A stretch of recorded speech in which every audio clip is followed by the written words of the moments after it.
I want to talk about three things that I feel like we're all going through right now. Every single person, to some extent, all of these. One, we feel overwhelmed all the time. All the time.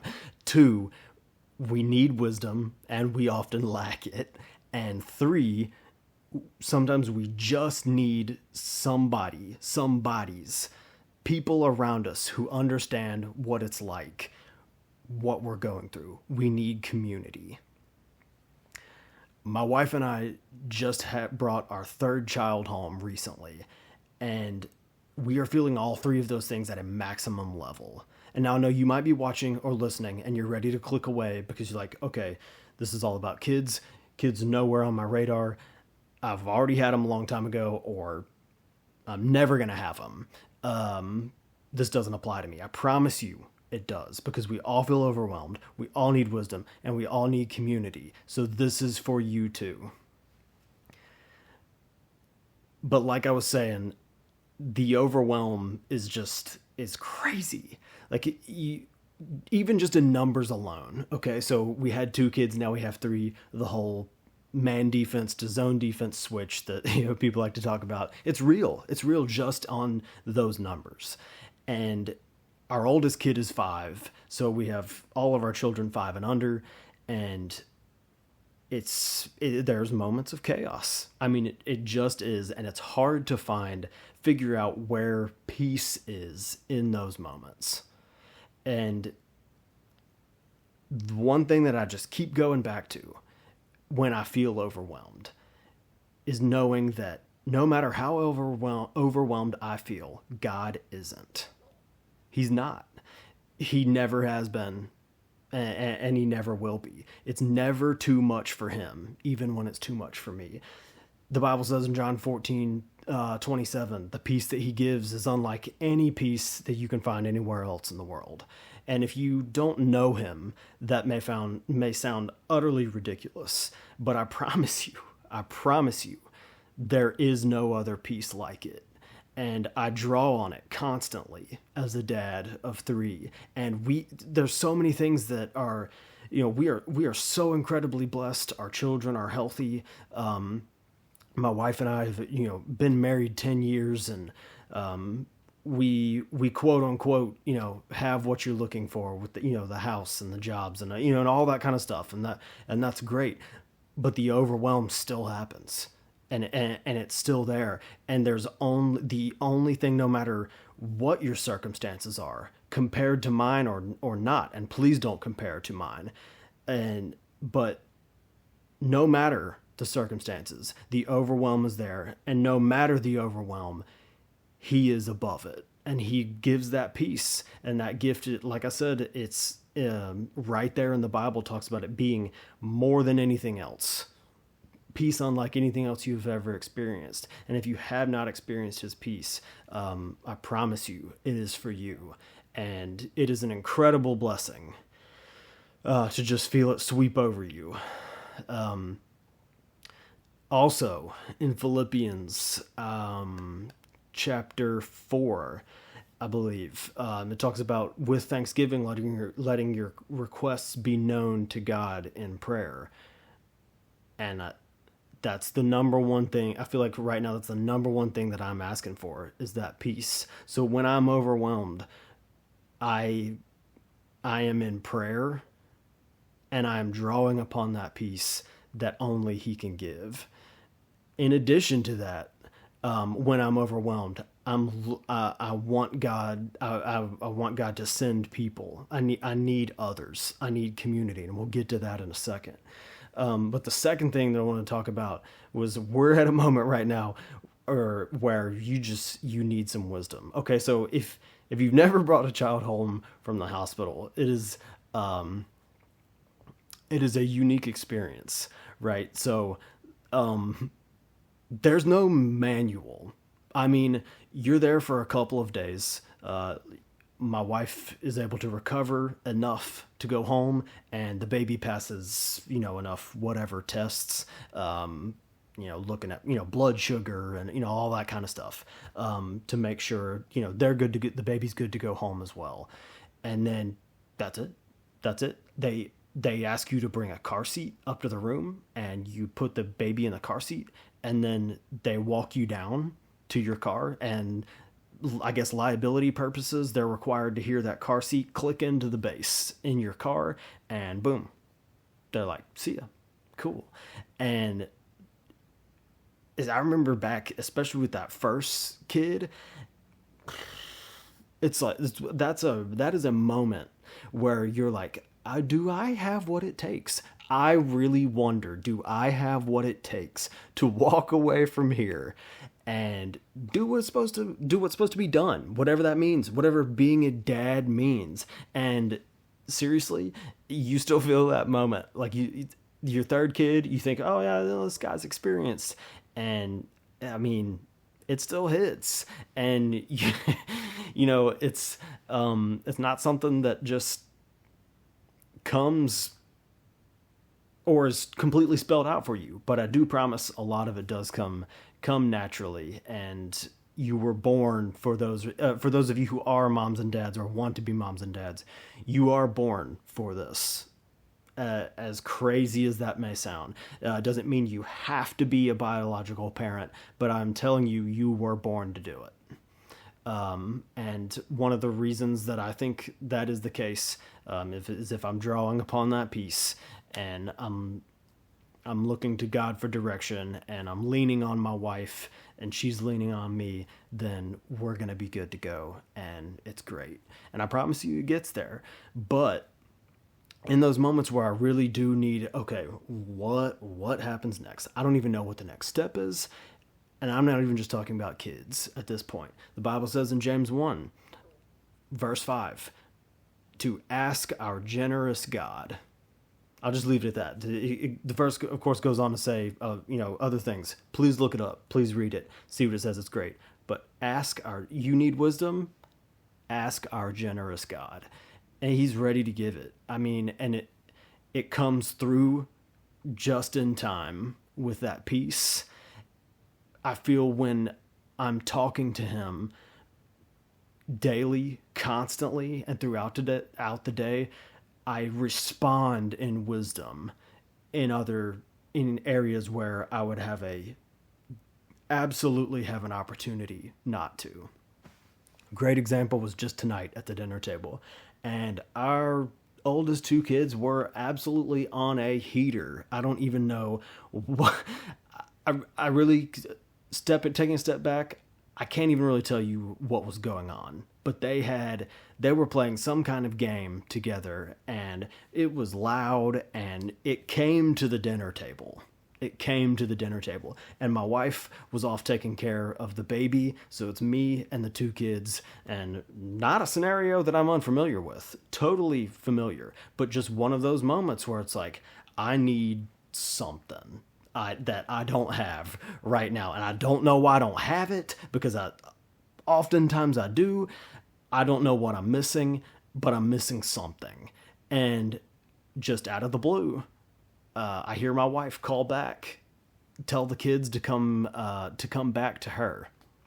And I hear her just, I couldn't even hear every word she said, but the tone that she had was so much better than what I was working with at the moment.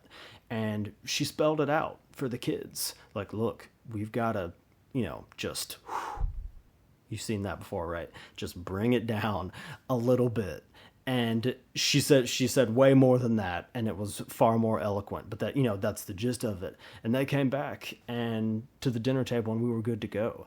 And I'm so grateful, in that moment, for someone else who had the wisdom ready to go in the moment where I was just struggling to find it. And I thank God that he was at the ready for my wife to just kind of give us all a breath and help us get back right. Because that was just an absolutely wild moment. But he was there, and we finished up dinner great, and everybody was, happy and working together, and it was awesome. And that's what I love about family. But that leads me into the final one, which is about needing community. So in that moment, that I just mentioned about needing wisdom, my wife was also community in that moment, which is just fantastic. One of the things that we always used to say, I say we, people, humanity, always used to say, especially I felt like I heard it a lot when I was growing up. I grew up in the 90s, and a lot has changed since then, sure. But you always heard the phrase, "Oh, it takes a village," right? And I think we kind of mock that now a little bit these days. And probably, I'm not saying, oh, it was the old days, everything was done right. Certainly not saying that. But I think we have made a mistake in our treatment of that philosophy. COVID really changed a lot of that stuff too, and that's about the time that I became a parent. Thankfully, I'm blessed by tons of community already, church family, and both my immediate family and my wife's immediate family, were have always been there for us in a great way, and we have some other close friends, always there for us, and kind of became parents at the same time, which is fantastic. But a lot of our approach to parenting, and remember, this is not going to be just for parents, so hang in there. But our approach to parenting has just changed so much, I feel like, and especially since COVID, in where we have to be. I feel like there are times where I have to be the one, no matter what. I have to be the one. I'm the dad. I have to be the one to apply, to discipline, to instruct, to correct, whatever it is. And I really feel like that is just not the case. That does, and especially does not have to be the case. So I want to surround my children with discipline. And so let me tell you what I mean by that. I don't just mean surrounding my children with punishment for their incorrect actions. That's not what I mean by discipline. But I want my children to be surrounded by disciplined people. My parents, disciplined people. My wife's parents, disciplined people. That their numerous aunts and uncles, all just wonderful, disciplined people. And they know what, thankfully for us, we have a lot of people in our lives who have gone before us in child rearing. Of course, our parents, but then also I'm the youngest. Of course, my brother Derek, who you all know if you're familiar with the show. We are the youngest in our family, so our sisters have gone before us in child rearing, and and that's great to have that community, those examples for us. We need that. I need to be okay. I need to have people in my life that I can trust. And I'll just use my parents as an example because they're my parents, and it's just a hit home example for me. I need my parents in my life to be able to instruct my kids, and to be able to tell my kid when they need to correct something. They don't have to do it all the time. They don't have to handle the disciplining or the punishment. I mean, if you want to be in charge of that, whatever. But I need people who can in my life who can instruct my kids, and my parents do that. My wife's parents do that, and I'm incredibly grateful because, trust me, as someone who remembers being a teenager and younger and all that, you take those learning moments. Sometimes you need to hear them from somewhere else. Like, think back to when you were a teenager, or before that, whenever.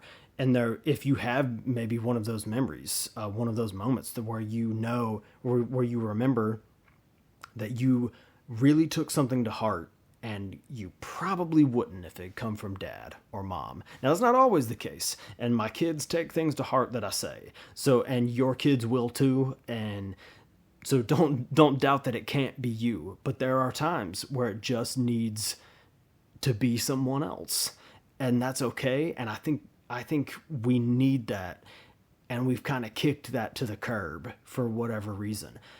I'll even go back, not just discipline, but encouragement as well from community. I remember. Tell me why I remember this. I don't know. Tell me why I remember being at 5th grade and I was on a school overnight, some camp thing with my 5th grade class. I don't even know what that was, but we were out at this camp in, I don't know if it was rural Alabama, but something, yeah, out of the city for sure. And I was rifling through my bag looking for something, and one of the other dads in the class was one of the chaperones, and he was helping me look for it. And I don't know what I was looking for. I think maybe money for something. I don't know if it was like snack time after dinner or something. I can't remember, but I was looking through it. And I'm searching, but I guess I've got a cool head about it. I don't remember. And this other dad, he just he's standing there while I'm going through whatever I'm going through, because as a 5th grader, that was like a moment that would give me a little bit of panic. I did not like losing things or not having what I was supposed to have. That gave me anxiety as a kid. But like I said, I guess I was a little cool under pressure or whatever. I don't know. And he kind of stops as he's helping me, looks at me, he goes, "Eric, you're a good man." Why? Why do I remember that? How many years later? How old are you in 5th grade? I can't remember. More than 2 decades later. Why do I remember that? Do you know how many times my own dad, said those same words to me growing up? Hundreds. And it meant something coming from my dad. Hundreds of times he said that. So why do I remember the one time someone else said it? It's that important. We need other people around our kids to encourage, to discipline, to correct, whatever it is. We need that. And not just kids. You need community. You have kids, you don't have kids. You're a single kid yourself. Maybe you don't even have siblings. Whatever. You need community. That is the way we are built. We have to have it. And you need people who can encourage you, as an adult. I need people who will hold me accountable as an adult. It might look a little different than instructing a child, sure, but I need people who hold me accountable. I need people who will encourage me. I need people who will tell me, who will give me a call if I don't show up to church, who will, check on me for whatever reason. The Bible says in James, near the end of James 1, I think it's verse 27, talking about visiting orphans and widows in their affliction, right? Because they've lost orphans and widows. They've lost community that they had, and they need it. And we're responsible for that. We're responsible for each other. And yeah, I go back to that story and I continue to have my mind blown by that over the years. Why I remember. And I wish I could remember the guy's name. I have no idea. I don't remember his face, but I promise you he said those exact words. "Eric, you're a good man." A 5th grader. And I don't know how much it meant to me in the moment. I really don't. I don't remember. But it means a lot to me now. You need community. And when you need wisdom and when you're feeling overwhelmed, God is ready for both of those things.